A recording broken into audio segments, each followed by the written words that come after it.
What's up guys, my name is Eduardo, and in today's video I'm going to be talking about resistance bands and the role they play in calisthenics. If you don't own a pair, it's totally fine.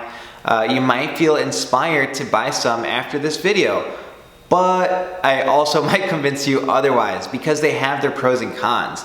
And if you do own a pair, then perfect. I'm going to show you the how to and how not to use resistance bands to get you to bridge the gap from where you are now and where you want to be. While it seems like there are an infinite amount of options to use resistance bands, there are really only 3 ways people use them.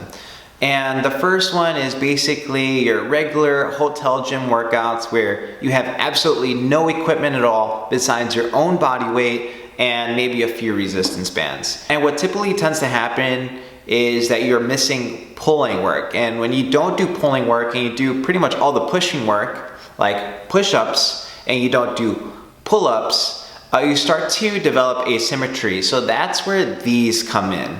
And you're not gonna get crazy strong doing band work for pulling, but at the very least you can try to work on those asymmetries to prevent any long-term health problems that you might run into because you've developed those asymmetries. So common things would be like band pull aparts in a vertical or horizontal position, and you can get pretty fancy with them. They're pretty much a portable cable machine. If you can get creative, you can loop them under your couch and do rows. You can loop them around your own body part and do like bicep curls. There are a lot of really interesting variations that you can do. So you can look those up on YouTube and other channels, and they really focus on that. But I'm going to focus on something else in this video. A second way people use bands is for accommodating resistance. And what is that? Well, it's a method used to make the entire exercise difficult. So if we use a squat as an example to break this down, as you stand up with a bar on your back and you perform a squat, the first half of the squat is relatively easy compared to the second half of the squat. That's why a lot of people like to do partial reps. It's an ego thing and you can really load up the weight. And if you only go halfway, then you can get really, really heavy. But if you go full range of motion where your butt gets all the way down, you have to sacrifice some of that weight. So what accommodating resistance does is that it lets you sacrifice the weight so you can get full range of motion, but the band stretches. So imagine looping a band around each side of the barbell with your full range of motion weight. And that creates so much velocity and it pulls you down from the very start. So when you're standing, that first half of you lowering is made incredibly hard. This is not easy style training. You get very sore from this training. So if the first half is hard and the second half is hard, that makes the entire rep incredibly difficult. When I was a senior in college, I worked at a gym called TNT Fitness Results, which was based in Wisconsin. And this was a kettlebell-based gym, lots of strong first instructors, and we would do an exercise called accelerated eccentric swings. And it basically does what it says it does. It accelerated the downward portion of the kettlebell swing. And so we would use bands and accommodating resistance to loop the band around the kettlebell and then loop the band around our legs, and that provided the method. And so when we swung the kettlebell, it stretched the band and then it would shoot the kettlebell right back in between our legs like a rocket. It was incredibly fast, and so what would happen is you had to stand up with the kettlebell a lot faster, producing a much more powerful athlete. The reason I bring that up is because you can use accommodating resistance with any tool. You can use it with the barbell, you can use it with a kettlebell, and you could even use it with your own body weight with simple exercises like push-ups, where you make the entire rep of the push-up difficult by looping a band around your hands and your back. While Louis Simmons and the guys at Westside Barbell made this incredibly popular in the weightlifting world and pioneered it to that world, The guys at Mindful Mover pioneered this into the bodyweight world, but the really cool thing about that is you don't need to use a band like I showed you with push-ups. You simply use accommodating resistance with your own body weight, and that's important to know. So remember that, accommodating resistance, and I'll talk about that a little bit later in this video. And a third way to use resistance bands is pretty much the opposite of accommodating resistance, where you're not trying to put load on, but you're trying to take load off. And this is to support your body weight when you're trying to learn a new exercise or skill. This is typically seen with pull-ups for a beginner who wants to learn a pull-up. And they would basically start with a thicker band and then move on to a thinner band and then move on to a even thinner band to the point where they're no longer using a band. Exercises like muscle-ups are pretty common to be used with bands, and isometric holds like planches, front levers, human flags, etc. They're incredibly useful to getting to learn a new movement, and they support your body weight. You could even see this with more advanced tactics that support your weight in a way that is like a safety net, like a back kick or a backwards roll. This is the method I'm going to be spending the most time on, since it's the most common and pretty much the most useful for body weight training when specifically using bands. So let's start with dynamic reps, and we can break this down with a pull-up. When I am doing a pull-up with a band as assistance, I'm looping the band around the pull-up bar and around my feet. And what that's gonna do is gonna stretch out the band to assist me on the way up. But what happens is it's gonna skyrocket me about halfway, and then I get to do half a rep, meaning I only get to do half a rep, I lose half the gains. Now, I can do pull-ups, so it's not a big deal, but for someone who can't do pull-ups, who's most likely gonna use the bands, they might not even be able to get their chest to the bar to get full range of motion, and they might have trouble getting their throat to the bar. And they might even have trouble getting their chin over the bar. So that means not only are they missing out on the first half of the rep, they might be missing out on part of the top of the rep. So for that person, they're gonna be extremely confused why they're not seeing strength gains. And it gets worse. So let's take a look at the tuck planche push-up. In the tuck planche push-up, you would normally attach the band around your waist or around your legs and then connect it to a bar overhead to support you. Now in the tuck planche push-up, what's gonna happen is as you lengthen the strap, it's going to pull on whatever it's connected to. So your hips are connected to the band, and as you bend your elbows, your hips are actually going to get pulled up as the band stretches. And that's going to be a problem for your gains because you're no longer doing a tuck planche push-up anymore. It's going to resemble more of a handstand push-up, which would be great, but you're not going to get handstand push-up gains either, because in the handstand push-up, you both hips and shoulders elevate at the same time. What's going to happen is your shoulders are just going to level out, and you're just teeter-tottering back and forth, which turns into like a tricep dip. So you're not gonna get any strength gains with the tuck planche push-up or the handstand push-up. Another example I see is the muscle up, and you will normally attach the muscle up with a band around the rings, and then you loop that band around your butt. And that could help you transition from below the rings to above the rings. But the problem is, it gets stretched when you're at the bottom, so you almost act as if it's like a trampoline swing. And if you don't do this in a manner that'll translate to the muscle up, then you're not gonna get any muscle up gains. You're really just gonna shoot above, and you treat it like a bouncy seat. And yeah, I mean, there's nothing much to say about that. You're not doing a muscle up anymore, you're just literally bouncing from below the rings to above the rings by using the band. So my suggestion would be to ditch the band entirely for those dynamic reps and use accommodating resistance with just your body weight. And I can show you with those 3 examples on how to do that.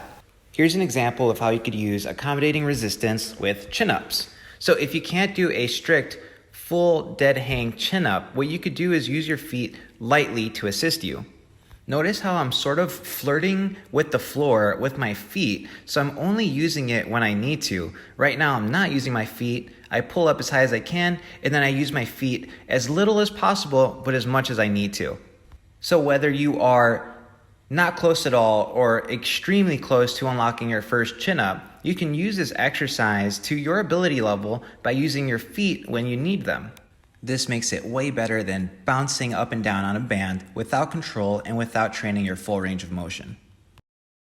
So instead of letting a band pull your hips up, what you could do is slowly control the negative and then push up as high as you can. And when you can no longer push up, you can perform a dip out of the tuck planche.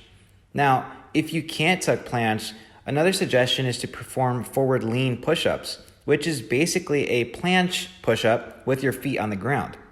With accommodating resistance, I can make every second of the exercise difficult. Notice how far I lean forward on the way down. But then as I push back up, I lean back a little bit. That's because we're stronger on the way down. So I make this exercise as challenging as possible, but as easy as I need. The muscle up with accommodating resistance is exactly the same as the chin up. You're using your feet as little as possible, but as much as you need to. And this is beneficial because you can choose where you place your feet so you can work on the areas that you have trouble with. So if you have trouble with the false grip, you can use your feet more during the false grip. If you have trouble with the transition, you can use your feet more during the transition. And if you can do a full negative, then you don't have to use your feet at all. This gives you 100% control. Now, if you just watched that and you're saying to yourself, that's complete BS, I got these skills by using bands. And, I kind of have to question that a little bit, because if you got a muscle up by bouncing up and down on a band, what else were you doing to help you there, right? If you were doing false grip dead hangs, heavy pull-ups, heavy dips, I'm going to argue that those things helped you and not necessarily the banded muscle ups. And if you got a pull up by using a band, but you're also doing grip work and rock climbing, I'm going to credit those things. There are a lot of other things that can help you get to your goals, but I don't necessarily think that bouncing up and down on a band will get you there. And everyone's different, and I know anything is possible here because everyone has different limb lengths and different backgrounds and situations, but you really have to ask yourself, is it something that helped you, or was it other things that helped you and you just coincidentally did them alongside it? Now, I'm not saying resistance bands are bad, because I do like bands, and I think they have their place in calisthenics, specifically with static holds, and that's because the band is taking weight off of you by supporting some of your body weight, and it allows you to work on perfect form. So why is perfect form important with calisthenics? And the reason is, it's because you're developing good habits. When you are training something, you're specifically training your brain, because your brain is sending electrical signals to your body telling it what to do. So if you do something correctly, you're going to learn it correctly. And if you do something poorly, you're going to learn how to do it poorly. It's going to become a habit. No matter how you do it, it's going to reinforce that pattern. So when we are performing something with a band, specifically a static hold, we're able to focus on the little things to make something as pretty and as safe and as perfect as possible, so it has that carryover to the skill when you take the band away. For example, every upper body calisthenics movement has a big emphasis on the scapulas and your hip position.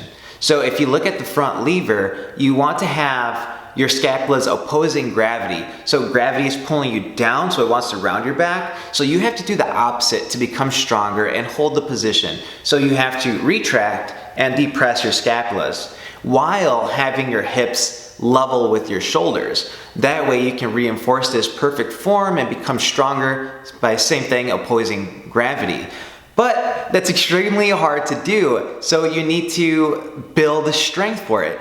And one common way to build strength is building larger muscles. But there are other ways of getting stronger, and this is more neurological. You have a series of electrical impulses started with your brain, and your brain tells your body what to do. So if your brain is telling your muscles what to do at a slow rate, you're probably not going to be able to do the skill. But the faster you can connect your brain to your muscles, that's going to allow you to get into the position much quicker, and it's going to develop a different kind of strength. And that's where the band comes in. It's able to reinforce those good habits, and it becomes a lot faster and second nature.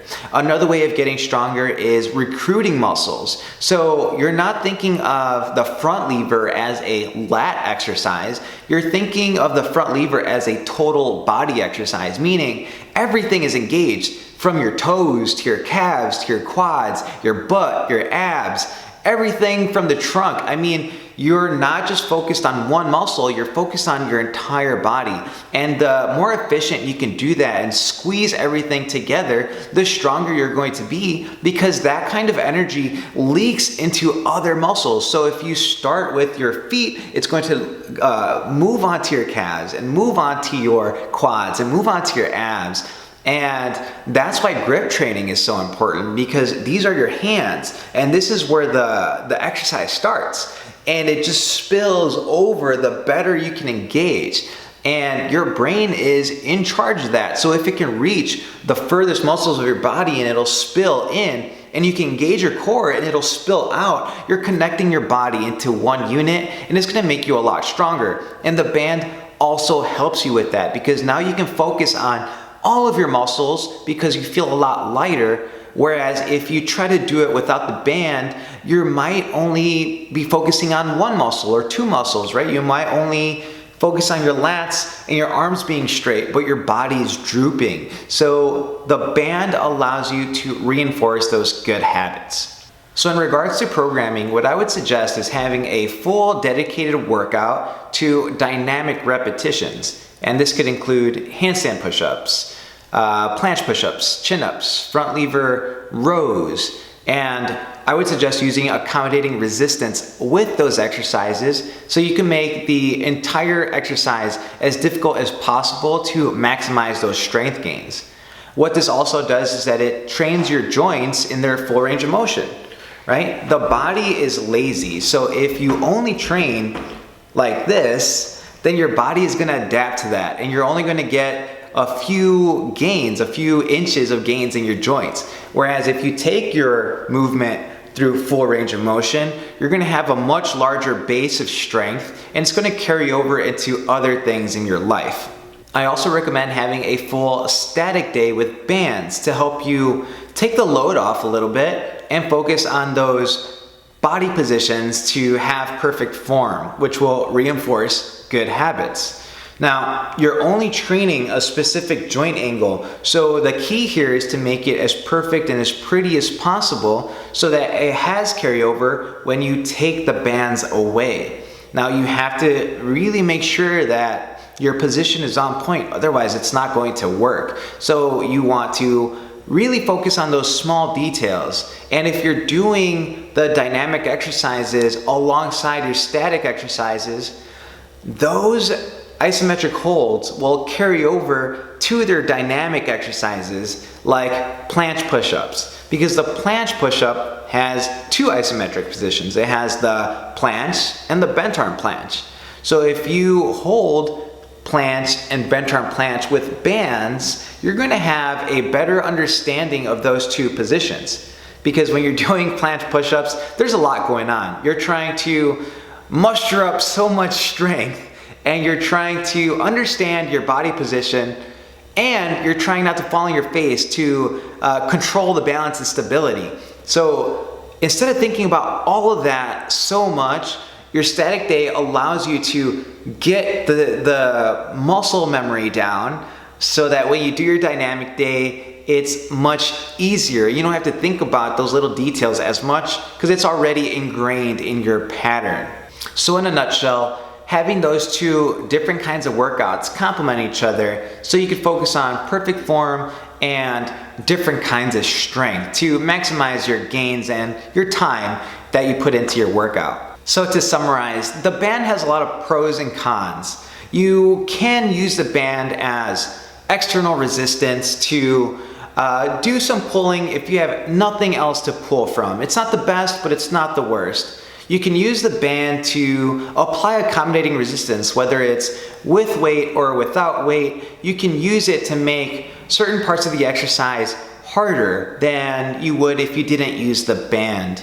You can use bands to help you learn a new skill, whether it's dynamic or static, but I don't recommend using the bands for dynamic repetitions because it just throws you all out of whack. Whereas if you use a band with static holds, you're not going through movement, so the band isn't going to pull you anywhere. And so you can focus on the little details so you can memorize these perfect body positions. All right, I know that was a lot of information, so if you have any questions or concerns about that, please let me know. And I'm super curious if you use the resistance bands in a different way and that it also helped you out. I would love it if you posted that in the comments, and I really thrive on positive feedback. So if you like the video, please hit the like button, leave comments that let me know that you enjoy the content. And if you want to see more videos like this, please hit the subscribe button so you can get notified whenever I upload a new video. All right guys, until next time.